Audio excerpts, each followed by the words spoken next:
nyuma y'uko intare zasarambwe na Alliance Fleuve Congo bashyizeho ubuyobozi bushya mu Kivu y'Amajyaruguru ndetse no mu mujyi wa Goma muri rusange, abaturage barishimira ubuyobozi bavuga yuko ibintu bigiye guhinduka mu buryo bugaragara.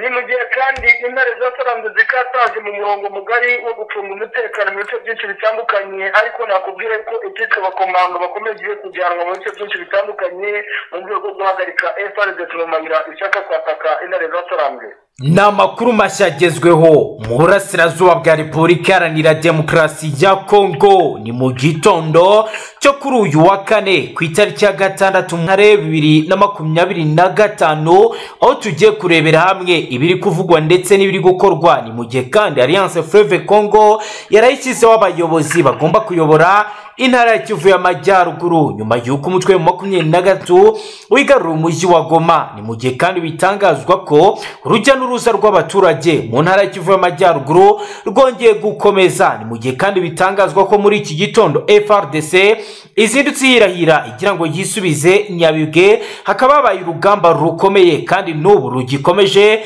Nibyo tugiye kugaruka mu buryo burambuye, tubabwira ibiri kubera ku mirongo y'imbere y'urugamba, aho urugamba rwakaze umwana arira nyina ntiyumve. Ariko mbere ko twinjira ku mirongo y'imbere y'urugamba, ni munyemerere tubanze tunyuza amaso mwitangaza Alliance Fleuve Congo yarayishyize hanze igaragaza bamwe mu bahawe inshingano zikomeye mu rwego rwo kuyobora intara ya Kivu y'Amajyaruguru. Turareba abayobozi bashyizweho ni bantu ki, bakoze iki, niki bitezweho muri iki gihe intara ya Kivu y'Amajyaruguru imaze igihe kinini ihanganye n'ibibazo bitandukanye. Ku murongo wa telefone turi kumwe na Bwana Omar tubwira ko abaturage igoma bari gutangaza iki nyuma y'uko hashyizweho ubuyobozi bushya.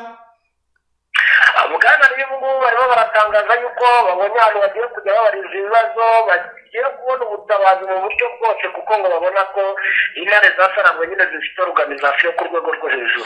Ni mu gihe kandi Karemba Aimable aza kutubwira ko FARDC ihuye n'uruva gusenya muri iki gitondo ubwo yagerageza kugaba igitero muri Nyabibwe. Aho bigenze gute Bwana Karemba Aimable? Ni mu gihe n'ubundi FARDC igerageje kugaba ibitero muri kariya gace ka Nyabibwe nyuma y'uko igeze gutya ikadeployinga abasirikare benshi mu misozi itandukanye hano muri Kivu y'Amajyaruguru, turuta muri Kivu y'Amajyepfo by'umwihariko mu bice bitandukanye n'ubundi FARDC yari isanzwe ibarizwamo. Ibi rero nibyo tugiye kugaruka mu kanya gato. Reka tubanze tubabwire ibikubiye mu bijyanye n'icyemezo cyafashwe cyo gushyiraho ubuyobozi. Mu cyemezo cyafashwe n'impuzamashyaka Alliance Fleuve Congo ku itariki ya 5 Gashyantare 2025, Bwana Bahati Musanga Joseph yagizwe guverineri w'intara ya Kivu y'Amajyaruguru afatanyije n'abamwungirije barimo Manzi Ngarambe Wiri ndetse na Amani Bati Shadrack. Iki ni icyemezo cyafashwe hashingiwe ku cyuko iyi miyoborere igomba kuba yashyirwa imbere nyuma y'uko intara ya Kivu y'Amajyaruguru yose intare zasarambwe zisa naho arizo ziri kuyigenzura. Ndetse ibingibi kandi bikaba bibaye mu gihe urugamba rwari rumaze iminsi ruba, ndetse hari hamaze iminsi hagaragara ko intara ya Kivu y'Amajyaruguru ikeneye abagomba kuyiyobora. Tugero kurebera hamwe icyo abangaba bagiye bashingwa ndetse nuko bazakora akazi kabo. Nkuko rero twabibabwiye, Bahati Musanga Joseph no umuyobozi mushya w'intara Kivu y'Amajyaruguru. Uyu Bwana Bahati Musanga Joseph yashyizweho nk'umuyobozi mushya w'intara Kivu y'Amajyaruguru nubwo amateka y'imiyoborere ataramenyekana cyane, ndetse twagerageje no kuyashaka ntitwabasha kumenya byinshi. Rero akaba yashyizwe ku mwanya nyuma y'uko yarasanzwe ari mu mashyaka Alliance Fleuve Congo. Umwanzuro wo gushyiraho uyu muyobozi ukaba warafashwe mu rwego rwo kugerageza gukemura ikibazo cy'ubuyobozi bw'intara ihora ihura n'ibibazo by'umutekano muke bishingiye ku bibazo bikomeye bihari. Abaturage b'intara ya Kivu y'Amajyaruguru basabye ko abashyizweho bagomba gushyira imbere iyubahirizwa ry'uburenganzira bwa muntu, gukemura ibibazo by'ubushyamirane ndetse no guca burundu ibibazo by'umutekano muke. Ni mu gihe kandi uyu Bahati Musanga Joseph yarasanzwe ari umwe mu basirikare b'intare zasarambwe, ndetse yagiye agaragara mu bice bitandukanye avuga imbwirwaruhame, aho rero yagiye avuga ko yarasanzwe ari konseye cyangwa se umujyanama wa General Sultan Emmanuel Makenga. Bikaba ari ibintu byumvikana kuko yari asanzwe kenshi abwira abaturage imbwirwaruhame ku butumwa yabaga yahawe na General Sultan Emmanuel Makenga. Nta gushidikanya benshi mu baturage baravuga ko inshingano yahawe azazishobora ndetse akabasha kuyobora neza. Undi uyu azwi cyane ku rubuga rwa X yitwa Manzi Ngarambe Wiri. Uyu yagizwe umuyobozi wungirije ushinzwe politike n'imiyoborere. Manzi Wiri yashyizweho nk'umuyobozi wungirije wa guverineri, akaba ashinzwe ibibazo bya politike n'imiyoborere rusange n'amategeko. Uyu mugabo afite amateka arimo ubuhunzi, aho yabanje kuba impunzi muri Uganda mbere yo kwimurirwa muri Canada binyuze muri gahunda ya HR. Gusa rero aya mateka ye aravugwaho byinshi, cyane cyane kubijyanye nuko yagize uruhare mu bikorwa by'inyeshyamba za M23, umutwe umaze imyaka myinshi ukomeje kuba waharanira uburenganzira bw'abanyekongo mu ntara ya Kivu y'Amajyaruguru. Amakuru yagiye atangazwa na bamwe mu batuye muri Uganda na Canada yagaragaje ko uyu Wirimanza ashobora kuba yarafitanye imikoranire n'uyu mutwe kuva kera, ndetse bikavuga ko yagize uruhare rukomeye mu gukusanya inkunga ndetse no gushyigikira uyu mutwe ku rugamba, ndetse akaba yaragiye atuma abanyekongo bari hirya no hino ku isi batanga amafaranga kugira ngo M23 ibashe kugura intwaro ndetse ibashe no kubona ibyo kurya. Uyu rero akaba yaragiye agaragara cyane mu guhuza abanyekongo bakaganira ku bibazo bya Repubulika Iharanira Demokarasi ya Kongo byabaga byugarije Repubulika Iharanira Demokarasi ya Kongo mu bihe bitandukanye. Uyu rero kandi akaba yaragiye ashimirwa bikomeye uruhare rwe ndetse n'ibitekerezo yagiye atanga. Amakuru yagiye aturuka mu mpunzi zitandukanye hirya no hino yabiziba muri Uganda agaragaza ko uyu yahawe ubuhungiro n'ibihugu by'amahanga bishingiye ku kuba yaravugaga ko yahunze ingorane zagaragaraga muri Repubulika Iharanira Demokarasi ya Kongo. Bikavuga ko rero yagiye agirana umubano bidasanzwe n'abayobozi ba M23, ndetse akaba n'umwe mu bagabo bagiye bakora ibikorwa byagiye bishimwa ndetse byagiye bifasha uyu mutwe kuba wagira ugera. Bikavuga ko mu gihe yinjijwe neza mu nshingano bigiye gutuma arushaho kuba uwa mbere mu gufasha uyu mutwe mu ntego biyemeje. Undi rero washyizweho ni Amani Bahati Shadrake, ni umuyobozi wungirije ushinzwe ubukungu, imari ndetse n'iterambere. Uyu Amani Bahati Shadrake we yashyizweho nk'umuyobozi wa guverineri wungirije, akaba rero ashinzwe ubukungu, imari n'iterambere. Nubwo rero nta makuru menshi Kigali News yabashije kumenya ku buzima bwite bwa politike kuri uyu mugabo, bivuga ko rero yari asanzwe afitanye imishinga y'ubucuruzi ifitanye isano mu nyungu za M23 mu ntara ya Kivu y'Amajyaruguru. Gusa nta makuru tutabashe kugenzura neza kuko yatanzwe na bamwe babogamiye ku ruhande rwa FRDC, rero bishobora kuba bizavuzwe ku nyungu za bamwe. Bikavuga ko rero uyu asanzwe azobereye cyane mu bijyanye n'ubukungu, aho rero ubukungu bw'intara ya Kivu y'Amajyaruguru bushingiye cyane ku bucukuzi bw'amabuye y'agaciro. Benshi mu babogamiye ku ruhande rwa Kisegedi Chirombo bakavuga ko ashobora kuba yazakina deal nyinshi zijyanye no gushaka abashoramari bazabyaza umusaruro ubukungu buri mu ntara ya Kivu y'Amajyaruguru. Akaba ari ibintu turibuze gukomeza kugenda dukurikirana. Kuba rero Amani Shadrake yarahawe uyu mwanya, hari abavuga ko bishobora kuba bifitanye isano no kugira ngo abashe kubyaza umusaruro umutungo kamere intare za Sarambwe ziri kugenzura kuri ubu, ndetse ukaba ushobora kugirira akamaro gakomeye abanyekongo kuko ari ibintu asanzwe asobanukiwe. M23 ni umutwe umaze igihe kinini wigarura ibice byinshi by'intara ya Kivu y'Amajyaruguru, cyane cyane ibiri mu bice byagiye bigaragaramo ibikorwa by'ubugizi bwa nabi, aho yagiye ivuga ko igiye kubifata mu rwego rwo kugira ngo itabara abaturage. Nubwo rero RFC yerekana ko iri guharanira impinduka n'imiyoborere, bamwe mu batuye mu ntara ya Kivu y'Amajyaruguru bakomeje kugenda bavuga ko izarwanywa na FRDC, dore ko kugeza ubu hakomeje kugenda hategurwa ibikorwa bya gisirikare bidasanzwe. Byagaragaye rero ko bamwe mu barwanye M23 bambanje kuba impunzi muri Uganda ndetse no mu bindi bice bitandukanye. Kuri ubu rero bakaba barihurije hamwe bafite imbaraga zidasanzwe, ndetse bakaba baragiye bagaragaza impamvu barwana ndetse n'icyo baharanira kijyanye no kugira ngo ibibazo biri muri iki gihugu bibashe gukemuka, abanyekongo bishyire bizane. Ariko kugeza ubu Kisegedi Chirombo we yakomeje kugenda agaragaza ko ibyo bakora ari ibintu bigomba kuba bizahagarara. Nkuko rero bigaragara, iri tangazo Alliance Fleuve Congo yasohoye ikaba yagaragaje rero ko ari icyemezo gikomeye cyafashwe, aho batangiye bagira bati dushingiye ku itegeko nshinga rya Repubulika na Demokarasi ya Kongo ryahinduwe kandi ryujujwe ku itariki ya 20 Mutarama 2011 aho bifashishije itegeko nimero 11 akarongo kaberamye 002 cyane cyane mu ngingo yaryo 64 mu gace ka mbere aho bakomeje bagira bati dushingiye ku nyandiko nshingiro y'ihuriro Alliance Fleuve Congo by'umwihariko ingingo yaryo ya gatatu agace ka gatatu dushingiye ku nyandiko mvugo y'inama mpuzamahanga yabaye ku itariki ya 15 z'ukwezi kwa 12 2023 aho hashizweho umunyamanga mukuru mu wiryo mpuzamashyaka kubera ko umutwe wa Alliance wa M23 ari umwe mu bigize Alliance Fleuve Congo dushingiye ku cyuho cyashyizweho cyo kutuzura mu myanya kwa guverineri ntara Kivu y'Amajyaruguru n'abamufasha akaba ariho bahise bagaragaza ko bafashe imyanzuro aho bagize bati twibutse umwanzuro w'inama y'isanamitima y'imyanzuro ishingiye ku mategeko ya Alliance Fleuve Congo tugendeye ku mugambi wo gukorera abaturage ba Congo mu mucyo no mu miyoborere ndetse no kuba bakora ubuyobozi bwegereye abaturage bakaba rero bashyizeho aba bayobozi twababwiye Bahati Musanga Joseph wemejwe nk'umuyobozi mushya w'intara Kivu y'Amajyaruguru. Ingingo ya kabiri kandi yemeza ko abantu bakurikira barimo Manzi Ngarambe Wiri bahabwa inshingano ndetse ibi akaba ari ibintu byakozwe mu rwego rwo kugira ngo ibintu bikomeze kugenda bimera neza. N'itangazo ryashyizweho umukono na Corneille Nanga uyu n'umuhuzabikorwa wa Alliance Fleuve Congo. Reka rero twinjire ku mirongo y'imbere y'urugamba tubanze tubaze Bwana Mashya uko igoma bimeze uko umutekano wahise ucungwa nyuma y'uko uyu mujyi wamaze kubona ubuyobozi. Bimeze gute Bwana Mashya waramutse? Uragerageza ariko Bwana Mashya wongerejwe kugira ngo tubashe kumvikana neza.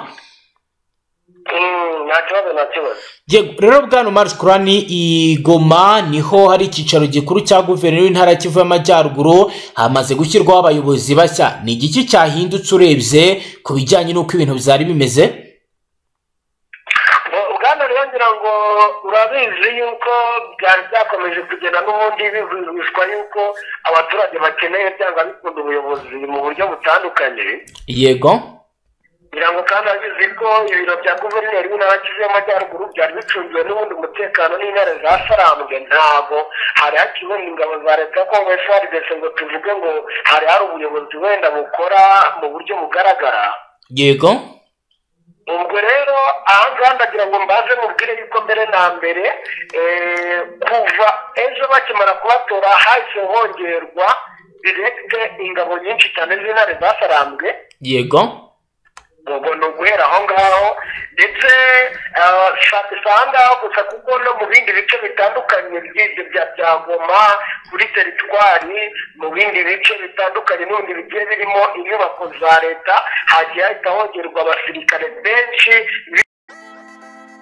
Have sigaho wikongera guhendwa ukundi kuko Amakuru Estate twaje nk'igisubizo kuri wifuza kugura ikibanza cyiza mu karere ka Bugesera by'umwihariko mu murenge wa Mwogo aho guhera ku mafaranga y'u Rwanda 1,500,000 tuguye ikibanza cyiza ahantu heza watura ukaba witegeye ikibuga mpuzamahanga cy'indege cya Bugesera. Si ibyo gusa kandi Amakuru Estate tubafitiye amazu meza agurishwa ku giciro cyiza hano mu karere ka Bugesera. Akarusho utasanga handi nuko muri Amakuru Estate ku bakiriya bacu bamikora ringaniye tubafasha kwishyura mu byiciro. Akarusho Amakuru Estate dufasha abakiriya bacu kubona ibyangombwa byo kubaka n'iby'ubutaka ndetse ababishaka tubafasha kubaka inzu bifuza badahenzwe kuko dufite abenjeniyeri bamenuje mu bijyanye n'ubwubatsi. Erega turi abanyamwuga.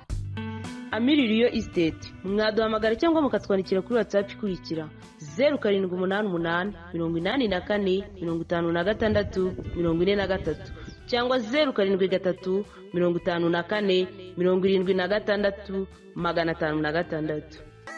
Hamwe na Amakuru Estate turaheza.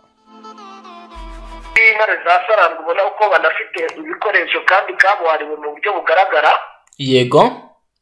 imbere ariko yuko aya mazu yose y'ubuyobozi yari yabanje gukorerwa amasuku n'ibindi bigiye bitandukanye, kuyasaka n'ibiki byose ngo barebe ikijya mbere, kugira ngo bakomeje kugenda unumva zimwe mu nyandiko zagiye zimenyekanisha ibijyanye n'ibimenyetso bitandukanye by'ibyategurwaga n'igisirikare cya leta Congo FARDC.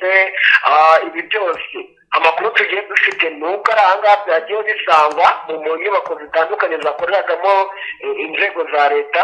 Yego, ubwo rero ubu magingo aya ngaya icyo nakubwira, ubuzima mu mujyi wa Goma bwari bwishimye cyane mu masaha y'ijoro, cyane cyane nibwo abantu babimenye, baravuga bati afi noneho Imana ishimwe, kuko abantu ba hano mu mujyi wa Goma bari barabuze icyo bakora, abantu ba Masisi, abantu ba Rukiro bose bari barabuze mu by'ukuri uko babigenza ibijyanye n'ubuyobozi, serivisi za leta n'ibiki byose, ibijyanye na immigration byasaga naho birimo bigenda bihagarara bicika intege, kuko bamwe muri bo bari abayobozi batandukanye bari baragiye bacika intege batagikora n'ibiki byose, ariko amakuru dufite nuko byose bigiye gusubira mu buryo. yego, ubwo abandi bakaba bibazaga buryo ki ibintu bazajya babijya kubibaza ideni, ngira ngo urabizi ko ubu tuvugana Kivu y'Amajyaruguru Kameme nagize n'abaguverineri babiri, niko navuga, ariko inini cyangwa se nanone iyo twavuga iruta izindi ni iyi ngiyi yagomba, kuko iya beni nta kintu na kimwe kirimo, nta kintu ba guverineri bigeze bahungana, nta kintu namba, ibyo ko guverineri naba nanamushinyaguriye ntabwo yari ahari, ahubwo uwo batoye nta kintu yasanze aho yagiye, ibeni niyo afite ibirindiro ariko nta kintu afiteyo.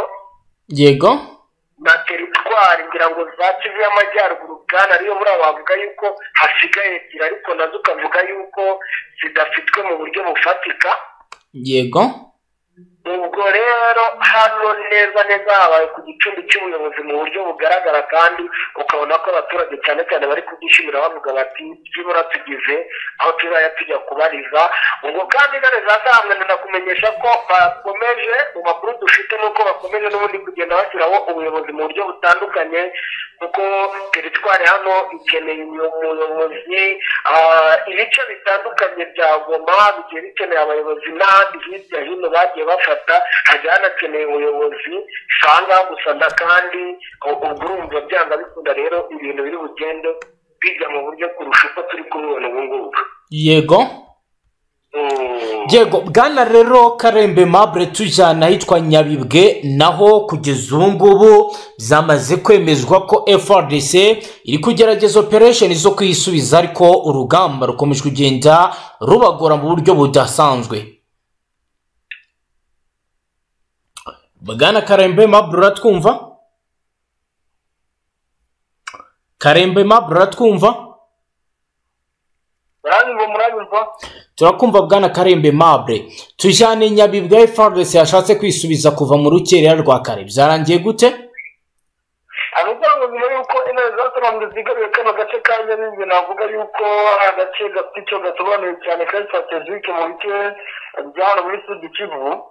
Yego, nyuma yuko intare zasobanuye ibintu byacambye igisirikare cya Repubulika ya Congo FARDC babura uko babigenza mu ruhande rwabo kugira ngo aka gace bakambure intare zasobanuye. yego, ariko ndagira ngo umenyeshe yuko ibintu byangiye isura mu gihe gitoya, aho FARDC yavuze yuko ngo igomba gukora buri kintu cyose gishoboka, umusaga ugomba guturuka mu bice byinshi bitandukanye bya hano muri Kivu y'Amajyepfo, mu bice byose FARDC byaba ari muri iriya misozi hariya hafi na Bukavu, muri iriya bice byegereye Kabare, Warungu, muri iriya misozi yegereye ibice muri Mumosho ndetse n'ahitwa Mushinga, kuvugwa ndetse biri kwemezwa yuko hagiye guturuka umusaga ukomeye cyane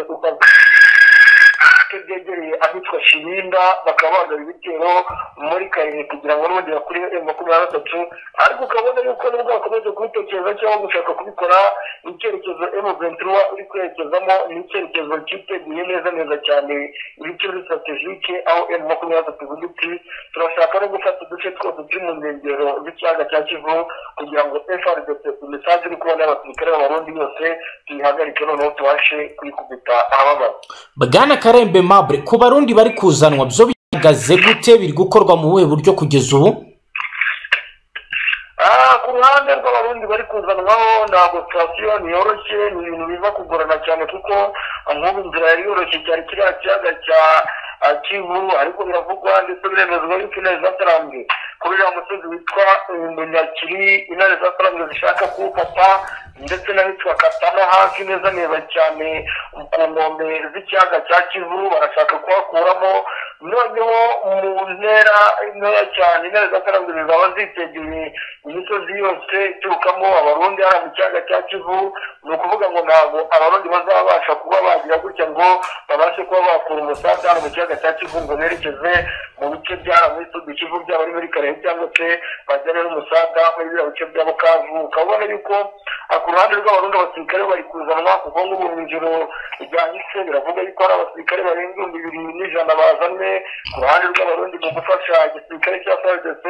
bivuga yuko hazanwe abakomando.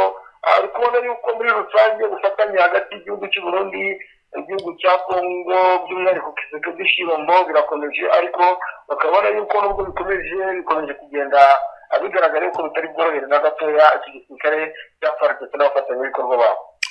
Dukomeje na page y'amakuru, ibikomeje kugenda bivugwa kandi bigaragara nuko igisirikare cya Malawi cyamaze gufata icyemezo gikomeye cyo gukora abasirikare muri Repubulika Iharanira Demokarasi ya Kongo. Muranyemera mbere ko dukomeza n'andi makuru tubanze turebere hamwe ibijyanye no gukuriza ingabo za Malawi ku butaka bwa Repubulika Iharanira Demokarasi ya Kongo, icyemezo cyishimiwe na Vice Guverineri Manzi Wiri. Aho rero ndabwe yanditse amagambo akomeye ku rubuga rwe rwa X, aho yagize ati twishimiye icyemezo cya Perezida wa Malawi cyo gukura ingabo ku butaka bwacu.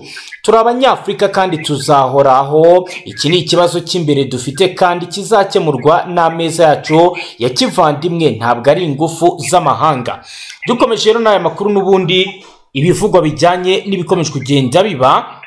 Biravugwa ko ari ibyafatiwe ahitwa Lilongwe muri Malawi ku munsi w'ejo hari ku itariki ya 5 Gashyantare 2025, aho Perezida wa Malawi Dr. Lazarus Chakwera yatangaje icyemezo gikomeye cyo gutegura gukura ingabo za Malawi izizwi nka MDF cyangwa se Malawi Defense Force mu burasirazuba bwa Repubulika Iharanira Demokarasi ya Kongo. Iki ni icyemezo cyaje nyuma y'iri tangazo ryo guhagarika imirwano ryatanzwe n'impande zihanganye muri aka karere, aho rero ibi bikomeje kugenda biba bibi cyane.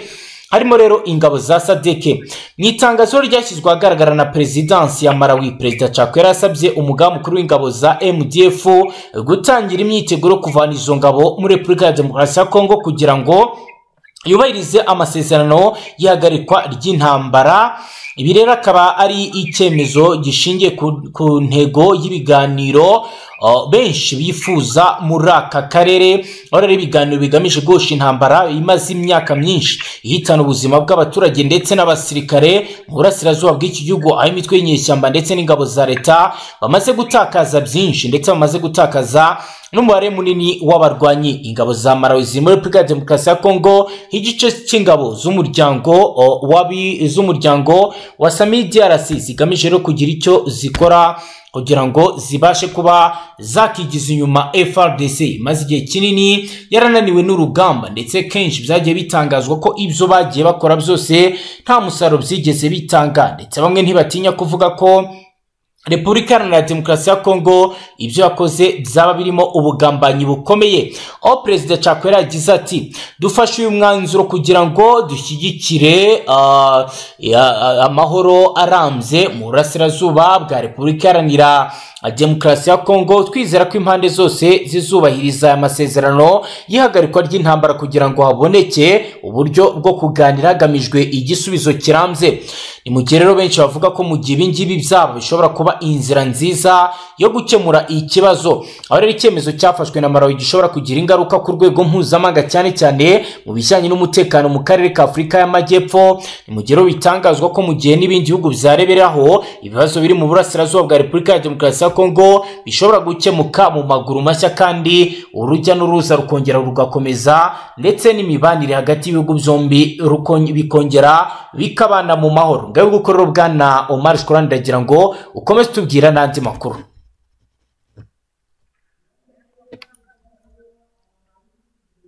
kwakira yego nuko ingabo za MONUSCO yego zishobora kuba zigiye kuva hano ku butaka bwa Repubulika Iharanira Demokarasi ya Kongo ariko by'umwihariko hano mu mujyi wa Goma yego zikaba zigomba ngo kujya muri Beni yego bwana rero amakuru turi kugenda twakira nuko ngo aba basirikare bazagenda ndetse bamwe ngo bakaba banatangiye kuva aho ariho baciye n'ubundi ngo ku butaka bw'u Rwanda yego gusa bakaba bari kugenda ari mu buryo bwa gisivile. Ku munsi w'ejo hari bamwe rwose twarangije kumenya amakuru ko bagiye ngo bari kugenda bambaye impuzankano za gisivile yego tukaba twamenye yuko ngo biteganyijwe ko izi ngabo zizagenda zikazahagurukira mu gihugu cya Uganda ariho bafatira indege zibazana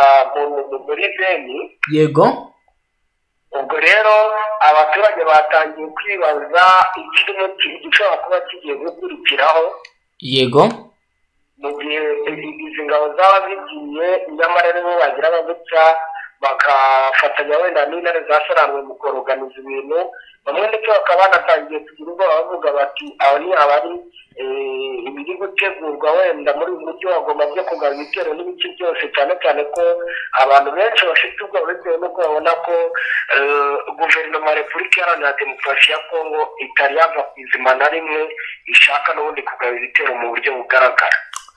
Yego nibyo rero bwana Marshall ndagira ngo dukomeze page y'amakuru yacu turebe n'ubundi bindi biri gutangazwa aho kugeza ubu amakuru akomeye akomeje kugenda avugwa niko guverinoma ya Repubulika Iharanira Demokarasi ya Kongo yahagaritse imbuga nkoranyambaga zirimo X, TikTok ndetse na program ya Google Play Store kimwe mu ntwaro zo guhangana n'amakuru avugwa ku ntambara yo mu burasirazuba bw'iki gihugu. Imbuga nkoranyambaga zakuweho ku murongo zikaba zikuwe nyuma y'uko umutwe w'amaguru yacu wigaruye umujyi wa Goma. Umuyobozi mukuru ushinzwe ubushakashatsi muri sosiyete y'Abongereza NetBlocks ISK Mata yabwiye Jeune Afrique ko imbuga nkoranyambaga zafunzwe. Ati twahamya ko TikTok, X yahoze yitwa Twitter, Google Play Store zifunzwe zose muri Repubulika Iharanira Demokarasi ya Kongo. Aho yagize ati confirmed metrics show the Google Play Store is now restricted in DRC Congo in a parallel bill to stop user downloading VPN apps to bypass restriction targeting X and TikTok. The incident comes amid unrest, the banning of embassies and the rebel occupation in the eastern DRC. Aho rero yashyizeho urutonde rwuko ibintu bimeze agaragaza ko ibintu byahise bihagarara. NetBlocks ku itariki ya 3 Gashyantare 2025 yanditse kuri X ko kubuza abaturage gukoresha Google Play Store bishobora kuba bigamije gutambamira abashaka gushyira VPN cyangwa se Virtual Private Network mu bikoresho byabo by'ikoranabuhanga. Abaharanira uburenganzira bwa muntu batangazwe iki cyemezo kibangamira uburenganzira bwo gutanga ibitekerezo no kubona amakuru biteganywa n'ingingo ya 23 z'itegeko nshinga. Jeune Afrique yagerageje kuvugisha minisitiri w'itangazamakuru kaba n'umuvugizi wa guverinoma bwana Patrick Muyaya kaba n'umuyobozi w'inama nkuru ishinzwe ibitangazamakuru by'amajwi ndetse n'amashusho n'itumanaho. Mu gihe rero uwitwa Christian Basobe uyu nawe atigeze asubiza. Minisitiri w'umutekano w'igihugu Jackman Shabani ubwo yari mu kiganiro n'abanyamakuru ku itariki ya 3 Gashyantare 2025 yavuze ko izi mbuga zavuyeho kubera ikibazo cya tekiniki. Yagize ati ndabizeza ko ibi biba byakemutse vuba na bwangu. Hari ibibazo bya tekinike byari byabayeho ariko turi kubikemura. Gufunga imbuga nkoranyambaga bikozwe mu gihe abaturage batangiye kutizera by'inzego za leta zitangaza by'umwihariko biherereye ku byavuzwe mbere gato nyuma y'ifatwa ry'umujyi wa Goma. Ku itariki ya 19 Mutarama 2025 Christian Bosombe yanditse kuri X ari gukurikirana akantu ku kandi ku byifungwa rya TikTok muri Amerika kugira ngo babyigireho. Ati mbabajwe nuko TikTok iri guhindura intwaro y'icengeza amatwara ripfuye mu gihugu cyacu. Uyu mugabo niwe ushinzwe gukurikirana ibivugwa n'ibitangazamakuru bitandukanye ndetse kuva M23 yakaza umurego igafata ibice byinshi yashyize igitutu makuru n'iterabwoba ku binyamakuru ndetse no ku banyamakuru bakorera muri iki gihugu, aho rero batagomba kwandika ku ntsinzi iyo ari yo yose y'intare za Sarambwe kugira ngo bitazana umwuka mubi mu gihugu. Hirya no hino, hirya y'ibyo ariko ku mbuga nkoranyambaga niho hakomeje kugenda hagaragara amakuru atandukanye y'ibivugwa ndetse na propaganda zikomeje kugenda zicengezwa n'abayobozi ba Repubulika ya Demokarasi ya Congo. Umuyobozi wa Internet Sans Frontières Julien Owono yatangajwe icyemezo cyo gufunga imbuga nkoranyambaga witwaje ko ziri gukwirakwiza ibiwa kandi utabasha kuzigenzura ari icy'abayobozi b'abanyantege nke bashaka kuniga ubwisanzure bwo gutanga ibitekerezo. Ati ni impamvu y'abayobozi bashishikajwe no kuniga uburenganzira bwo gutanga ibitekerezo binyuze ku mbuga nkoranyambaga. Yego haba hari amakuru y'ibihuha ariko siyo mpamvu yo gukumira ibitekerezo bivuye kuri X na TikTok. Abanyekongo basaba ko imbuga nkoranyambaga zifungurwa bagakomeza kubona amakuru. Abasesenguzi basanga ibyiza ari ugukorera mu mucyo kuruta ko wafungira abantu gukorera ibingibi mwibanga. Kaba rero ari ibintu biri kuba mu gihe bwana Mashya tubwira ko kuri ubu ngubu biri gutangazwa ko n'umuturage utuye mu bice bitandukanye ushobora kuba yumva amakuru y'ibiba ashobora kuba yanatabwa muri yombi bitewe n'ibinyamakuru ari kumva. Ibi bimeze gute bwana Mashya? ibingibi bimusaba cyane cyane rwose nko mu bice bikiri mu gisirikare cya Congo FARDC, by'umwihariko nk'ibi bice byo muri Sud Kivu bwana ryo ibintu bimeze nabi, aho intare za Sarambwe ziri gusatira. Yego Nirago n'ubundi kubona mbere ubwo igisirikare cya Repubulika Iharanira Demokarasi ya Congo FARDC cyari gusatirwa muri Goma, nabwo n'ubundi bajyaga nko mu nkambi mu mujyi ndetse banabivuze yuko batangiye gufunga ibijyanye n'ibikorwa by'amaradiyo n'ibindi bitangazamakuru bitandukanye bakagenda babifunga bwana riyo. Yego ubu rero na Kivu y'Amajyepfo ni uko urumva akaradiyo kavuga ibijyanye na Kivu y'Amajyaruguru ugahita umererwa nabi yewe bamwe barimo baratabwa muri yombi. Yego abantu bari za Rubumbashi ubwo bategereje kumva uko ibintu bimeze, nabo ni uko abantu bari za hirya za Pinga nabo ni uko, kandi mu by'ukuri bagomba no kubimenya kuko isano bashobora kuba bataka n'intare za Sarambwe cyangwa se igisirikare cya leta n'ubundi cyakomeza kubakorera ikintu cyitwa imyitozo. Yego nubwo niko abantu b'Ubutembo babayeho, urabizi uko byasa kose Butembo yasaga naho yasatiriwe. Bagomba kumenya uko ibintu bimeze muri Kivu y'Amajyaruguru, ubwo ni muri Kivu yo hasi uko navuga kuko buriya hagira agrano iyo hejuru, ariko ahangaha nyine ahita Kivu yo hasi byanga bikunda bagomba kugira amatsiko y'ibirimo birabera inaha. Yego rero abo bose bamerewe nabi ku rwego rwo hejuru ku kigero cy'uko ubona yuko bamwe batangiye ahubwo no kujya kureba uburyo ki bahisha ayo matelefone yabo ibyo bice byabo kugira ngo badakomeza guhohoterwa bya hato na hato. Yego Bwana Mashya kugeza ubu bikomeje kugenda bitangazwa ndetse binavugwa ko abasirikare ba Afurika y'Epfo bakomeje gutsimbarara cyane ku biri kuba ndetse n'ibikomeje kugenda bikorwa kugeza ubu ku bijyanye n'ubufasha bahabwaga bwo kuba babona amazi bifuzaga no gucyura imirambo. Ibi byo bigeze he, wabitubwiraho iki? Uravuga kuri izo ngabo za Afurika y'Epfo bwana riyo? Yego bwana Mashya ni ukuvuga ngo ikiriho cyo byari bigikomeje mu buryo bugaragara rwose, byari bigikomeje kugira ngo uranabizi ko turupe imwe iri hano muri Goma, abandi bakaba bari hariya hejuru nyine muri teritwari ya Masisi mu Bambiro. Yego aba bose bakaba bacungira umutekano n'intare Sarambwe bwana riyo.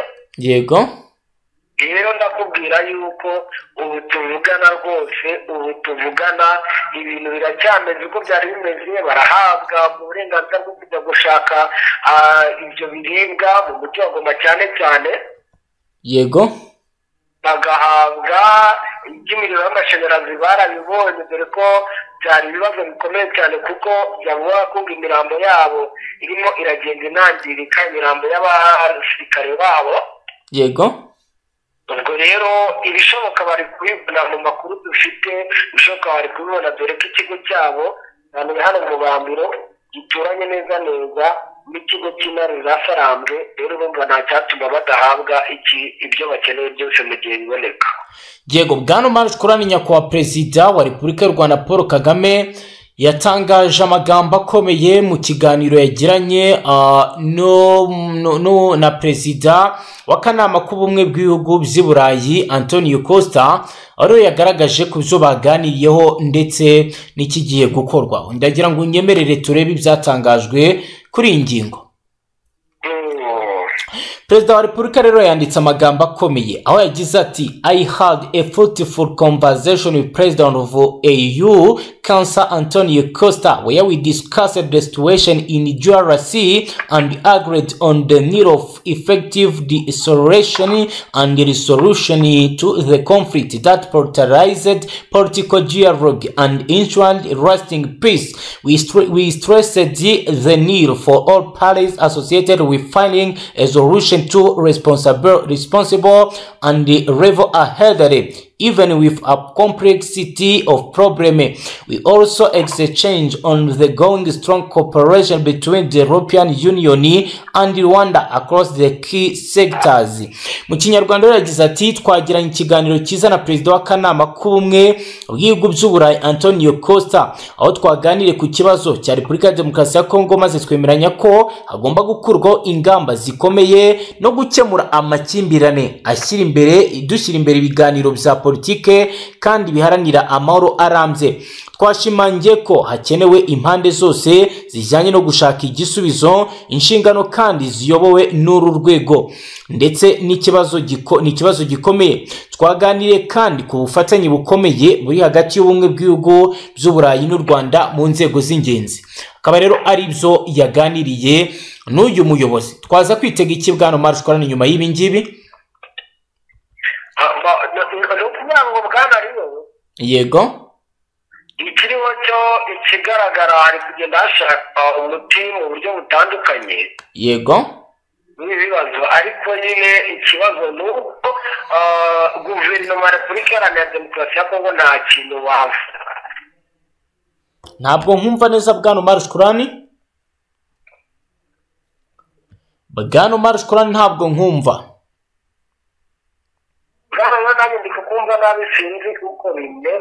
Wakomeza ubundi kukumva?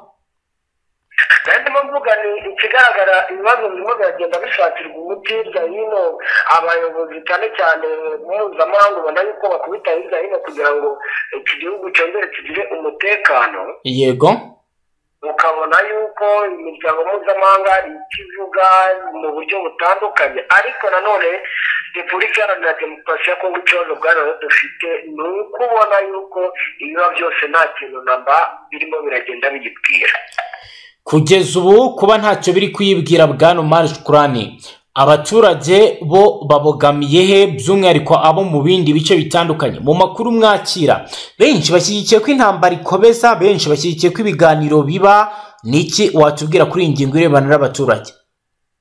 Bwana rero ugereranyije abaturage ibyo bashaka, wenda nk'hano mu mujyi wa Goma urebye imirambo y'abasirikare, imirambo y'abazalendo yakomeje kugenda igaragara ahangaha, nta muntu ushobora kwifuza intambara. N'abari mu bindi bice bitandukanye ntekereza yuko nibyo bitekerezo bafite by'uko nta ntambara bashaka, ahubwo wenda nyine bitewe n'aho umuntu ari, ntabwo umuntu aba ashobora kuvuga buri gitekerezo icyo ari cyo cyose, kubera yuko ushobora kuvuga isaha n'isaha ugasanga ahubwo bikugizeho ingaruka ku rwego rwo hejuru. Rero urumva Bwana Riyo haracyarimo ibibazo byinshi, ariko abaturage benshi barifuza kubaho mu mahoro apana kubaho mu ntambara. Bwana Riyo, mu yandi makuru Bwana Mashya, mbere ko tuza gusubira i Goma, inama y'abepiskopi gatolika muri Kongo yihanganishije abaturage ba Goma. Akaba rero abaturage navuga ko bahuye n'ibyago bikomeye, nkuko rero bikomeje kugenda bitangazwa. ni mu ibaruwa yanditswe ku itariki ya 4 Gashyantare 2025 aho abepiskopi bo muri Kongo bagaragaje ko imirwano ikomeye hagati ya FARDC ndetse na M23 yasize uyu mutwe ufasha umucyo wa Goma yahitanye ubuzima bw'inzirakarengane ndetse inangiza imitungo myinshi y'abaturage isiga bamwe batageraho bikinga. Abepiskopi bagaragaza ko ibibazo byabaye byiyongereye ko byari bisanzwe birimo no kuba benshi batakiri mu byabo kubera iyi ntambara imaze imyaka isaga 30 muri aka gace k'uburasirazuba bwa Kongo. Abepiskopi babonereyeho kwihanganisha bagenzi babo barimo Musenyeri Wiringumbi arikepiskopi wa diocese ya Goma na Musenyeri François Xavier Mayor arikepiskopi wa diocese ya Bukavu hamwe n'abakristo bose babarizwa muri izo diocese zigize intara Kivu y'Amajyaruguru ndetse n'intara Kivu y'Amajyepfo. Muri ubutumwa kandi abepiskopi bibukije ubutumwa Papa Francis yatanze ku itariki ya 29 Mutarama 2025 asaba impande zicyamiranye guhagarika imirwano n'inzego zose gukora ibishoboka byose ngo muri aka karere hagaruke amahoro arambye. Inama y'Episkopi muri Kongo ivuga ko yifatanyije mu kababaro n'abaturage bo mu burasirazuba bwa Kongo igasaba Kristo bose gukomeza gusenga kugira ngo amahoro agaruke mu burasirazuba bwa Kongo. Bwana Mashya turi kugenda tugana ku musozo, ariko mbere ko dusoza amakuru ndagira ngo duhe update kubirebana n'impunzi. Intare za Sarambwe zasabye abaturage guhunguka ndetse ku munsi w'ejo tuvugana tubwiraga ko inkambi ya Kanyarucinya yo yamaze gufungwa. Ahandi ho byifashe gute Bwana Mashya? Bwana rero iyi organization ikomeye mu buryo bugaragara, yego, ukabona ko kandi ari ibintu bifite umurongo ngenderwaho, ubona yuko byateguwe rwose n'intare za Sarambwe na Alliance Fleuve Congo muri rusange. Yego, bari rero mu ma organization mu bihe bitandukanye, harimo abo biri no kuba ngombwa yuko badepraswa n'imodoka n'ubundi za Alliance Fleuve Congo. Yego, harimo abari kubanza bagashaka amakuru y'iwabo uko bimeze, noneho bakagira gutya bakajya gutanga ibyifuzo byabo mu buyobozi hirya hino mu nyine, kuko bagiye banahabwa organization uko bizagenda, bahabwa amanimero y'amatelefone y'abagomba kubashyigikira muri iyi gahunda. Yego, ubwo ni ibintu ubona yuko biri kugenda bikorwa buhoro buhoro rwose, ntabwo bavuga ko bifite umuvuduko wihuta cyane, ariko nanone ukabona yuko intare za Sarambwe bafite gahunda ko gusubiza abaturage iwabo, kandi ukabona ko ni ibintu n'ubundi abaturage nabo bari basonzeye, nubwo bakomeje kumva benshi bavuga bati ahubwo nibarebe n'ukuntu bakora ibijyanye na diplomasi bive mu nzira, noneho bazane n'izindi mpunzi zikomoka cyangwa ziri mu bihugu by'imahanga bikikije iki cya Repubulika Iharanira Demokarasi ya Kongo cyane cyane, ko nabyo ni ibintu mu by'ukuri avuga ko abantu bahanze amaso.